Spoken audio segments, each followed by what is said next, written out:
Hey, we've really enjoyed taking this past month to take a look at what did Jesus do in the last week of his life to kind of wrap up that season of his ministry and make way for a new season.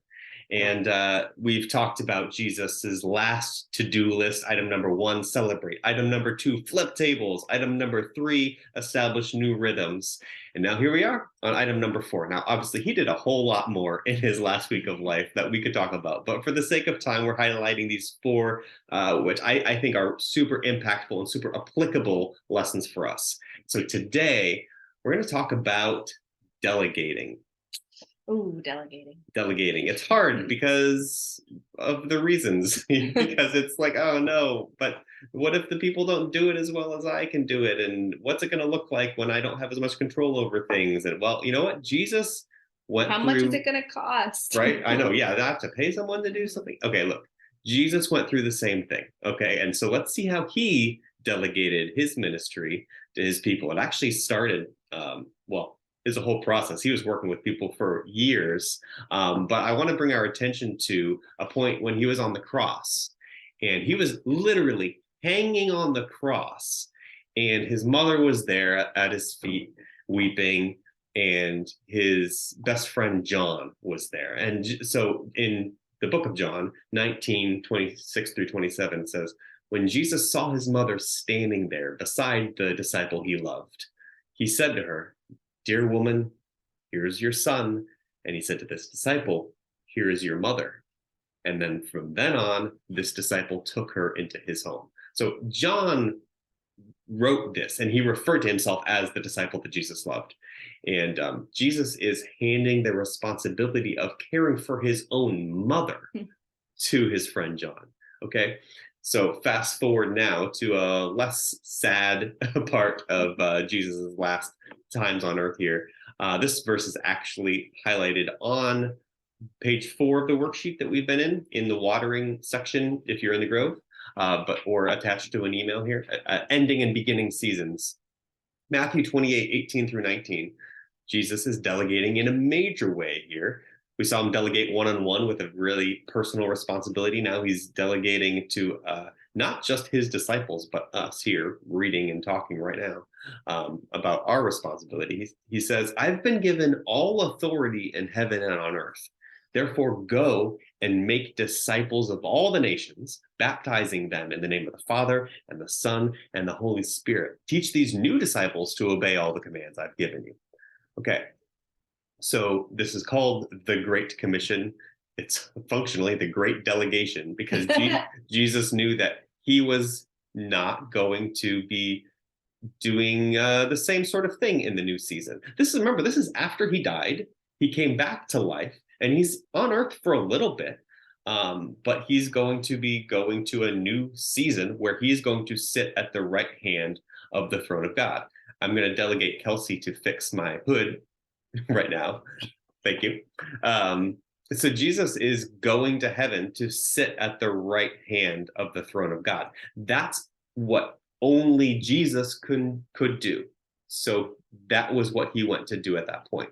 The work of ministering to people, loving people, sharing with people about the love of God, he did that for a season. That season was done now. Now it was time for him to go sit at the right hand of the throne of God and for his disciples and the people that the disciples work with to then carry on that mission that he started. And so he delegated, he empowered them with the Holy Spirit. Mm-hmm. And the Holy Spirit was basically the ability for Jesus to live inside and work in everybody who believes in him. Yeah. Obviously, it's not Jesus. Okay, it's a Trinity conversation now. That gets a little confusing. But because Jesus has a body, he couldn't do that. But the Holy Spirit can. He can live inside of us. So let's take a look at this worksheet now and think about these things. Okay, so when it comes to your mission that God has given you to do, you do a lot of work on your own. You have to do a lot of work on your own because God didn't necessarily give anybody else that mission. It's up to you. And so for a while, it's up to you. And now if God so wills, then it gets bigger and there's more to do and you can't do it. and balls get dropped and you end up having to work more time and you're sacrificing things you probably shouldn't be sacrificing in regards to how you spend your time. And so you can't do it on your own. And even Jesus knew that it was better for him to delegate some of these things and empower people to do more work. That he even says to his people, is like, you're going to do more and bigger and better things than even I did here, which is hard to believe. That's kind of that's crazy to think that Jesus would say, oh, you're going to do more amazing things than I have. You're Jesus. But it's only because he could delegate and his people could go out and have honestly more of an impact than he had in his area. So it's time to delegate. If it's time to delegate, let's talk about this. What can you do in the new season to help grow even bigger and help you sit in the seat? Jesus had a seat. It was at the right hand of God. What's your seat that you have to sit in? And maybe give up some seats that you've been sitting in that other people can sit in and honestly do it better than you. Let's think about that. What tasks can only you do? Like I said, Jesus is the only one who can sit at God's right hand, and that's where he needed to go. That's not your role. What do you do? What tasks can only you do? We're talking superpowers. We're talking the things that have the biggest impact on this kingdom work. What have you been uniquely equipped to do that people say, oh man, I can't imagine doing that. That's amazing what you can do. What are those sort of things? Your superpowers. The things that don't drain you but give you energy doing them, the thing that you would do for free because you just are energized and empowered in doing it. It's the idea of that runner from the I started this story. Oh boy, we can't go back now. No. The Chariots of Fire running guy who said when he's running, he feels like he's close to God that way. It's a superpower of his to run. What is it that as you're doing it, that the spirit inside of you is yes, this is what I was created for. This is what I'm supposed to be doing. This is what is worth getting out of bed in the morning. There are other people who feel that way about the stuff you don't like doing. So what is that for you? And that's the tasks only you can do. Fun fact, we watched a documentary about kangaroos, and we learned that kangaroos their heart rate actually lowers when they are in full hopping sprint, as opposed to our heart, which beats faster the more exercise we do. They have a superpower of running and jumping. You said running in Chariots of Fire, and I'm like, oh, kangaroos. Kangaroos. So they have a superpower of running that it's almost like rest, because it just fills you up so much. Yeah. These sort of superpowers, the things that have the biggest impact on your work. What are those sort of things? Take some time to consider that and write some of those ideas down. Now, there's other things. You do other things too. You manage emails, you work in spreadsheets, you have to maybe even, social media, or you make graphics or I don't know. Yeah. Sales calls, whatever I don't know. I don't know what all you do. You do a lot of things. So of those things, what takes you, say, longer? It takes you more time than you want it to. You just feel like, this is just a time sink, but I got to do it, Meh. What of those feel like drudgery? I got to go do it again. I got to go do that. We talked last week about rhythms. Do you have any rhythms of things that you don't like doing, but you have to do anyway? Let's hand that over to someone else who maybe feels better about it than you do. It's hard to believe. Part of the reason this is hard, it's difficult to delegate because, I hate. Oh, Kelsey, she ran a video business. She loves directing. She loves working with the people on the camera. She likes being in the room, and whether it's having that interview with a person or just directing actors, she loves that active part. But once the footage or gathering, even you love gathering some cool footage and stuff. Mm-hmm. But when it comes back to having to edit it, she was like, just kill me now. I don't, this is not what I like to do. And so if you have a part, but it has to get done, right? Obviously, and you are good at it. And there's even some parts of it you're like, oh, that's not so bad. But those sort of things, can you hand that off to somebody else? Because Kelsey has also met more than one person who's like, oh my gosh, I'm a videographer. I hate going to get the footage. I don't like working with people and working with actors and having the interviews. Just if someone were to just give me the footage, I would be happy. I would just edit it, boom, boom, boom, send it off and be done. But I have to go get the footage and work with people. And it's like, what, we should totally work together then, because it just fits. And so it's easy to think that the things you hate, everyone hates. Like everyone hates spreadsheets, right? Actually, not true. There's some people who love working in spreadsheets. So it's just a matter of finding those people who would like to do that, and it's not drudgery for them. We're taking stock of everything that you do here. What tasks don't have as much of an impact on the growth of your work? Maybe they just kind of maintain things, maybe keep things running, but they don't necessarily help things grow. Those are the sort of things that someone may actually enjoy doing. There's also people who are just like, you know what? If you just tell me what to do, I'm happy to do it. And if they've got that they can depend on like a regular thing that just needs to be done, and they just are happy to do it, then you can find those people. There are some people who make it their job. They're called virtual assistants, and their job is to just kind of do some of those tasks that you don't want to have to be doing. So just take inventory of these tasks that you have to do. And then we have to ask the question, who? Jesus, ultimately, we can assume, asked the question, all right, my mother, I'm not going to be able to take care of my mother. Her husband died a while ago. No one can take care of her. She's going to be a widow in this culture, and that's not good for widows to be in. So who do I know that I can trust to take care of my mother?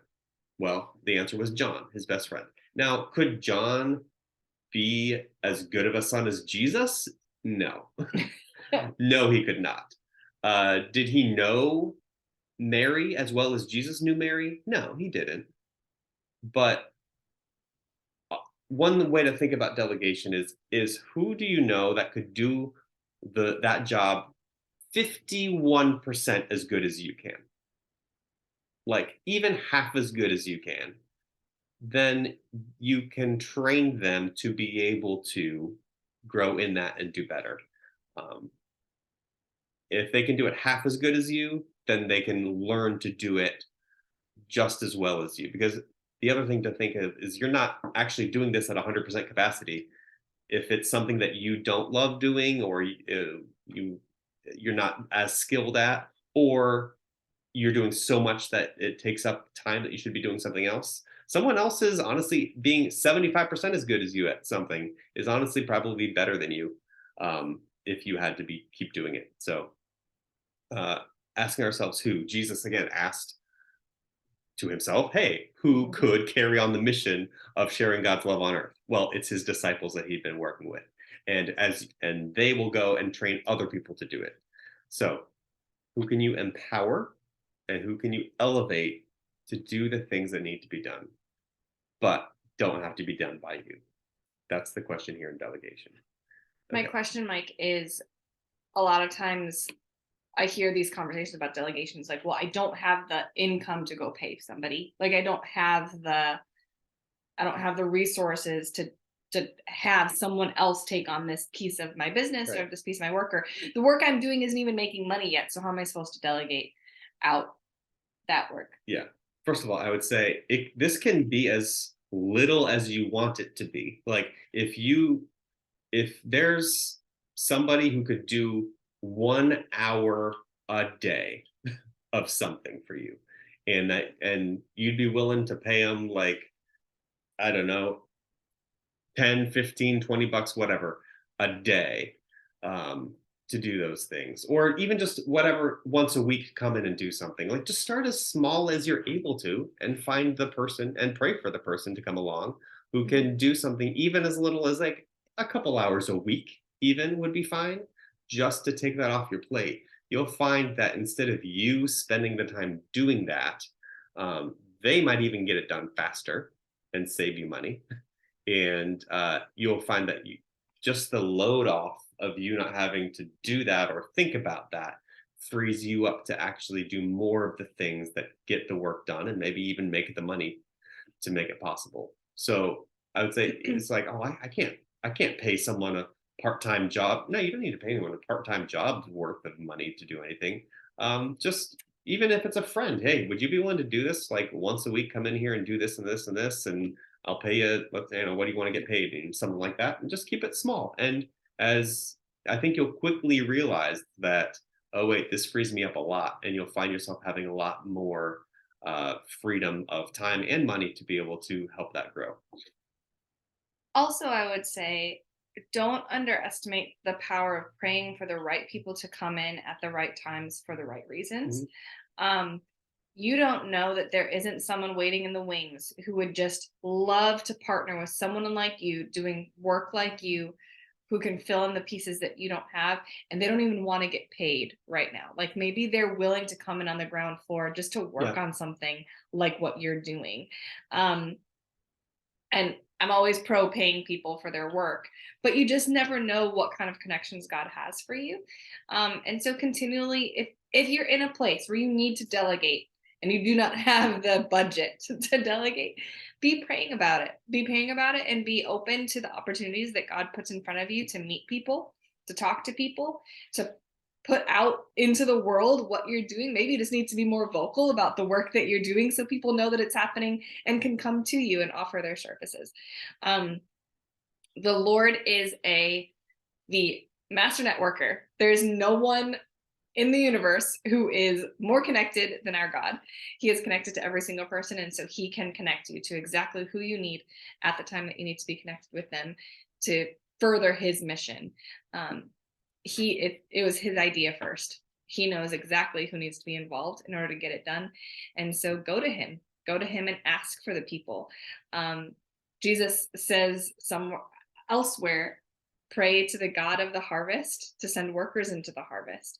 um, and so be praying to the God of the mission that you've been giving. Be praying to him who gave it to you in the first place. God, I need more workers to get this done. Who Because is it that I'm supposed to partner with? Who is it that can come alongside me? Who is it that that can come help me do this thing to get it done? don't forget the work that you're doing, God delegated to you. Mm. You're only doing it because he delegated it to you. God could do all of his kingdom building work himself if he wanted to, but he knew that wasn't best for you. And so, who could you delegate your work to that honestly could be the best for them, could be a blessing to them as well? And just keep in mind, you are valued, you are loved, but you're not that important. All right. So the work, God has given you a special work to do, but you're not that important that you have to do everything yourself. In fact, spread the blessing of this kingdom work around to people who would be privileged to come alongside, catch your vision, and say, all right, let's do this together. So, with that, I think that concludes Jesus's last to-do list and our conversations about it. I hope you enjoyed it. Let us know in a comment if you're watching this in the Grove, or if you have this in an email, just reply back in the email. Let us know. We'll literally read it. What have been your thoughts? What's something that you're taking away that maybe you're going to start in the new season coming up? And we'd love to support you and pray with you about that. Awesome. So thanks so much for joining us here in these conversations. We've really enjoyed thinking about these things and sharing them with you. We'd love to hear back from you as well. Appreciate you.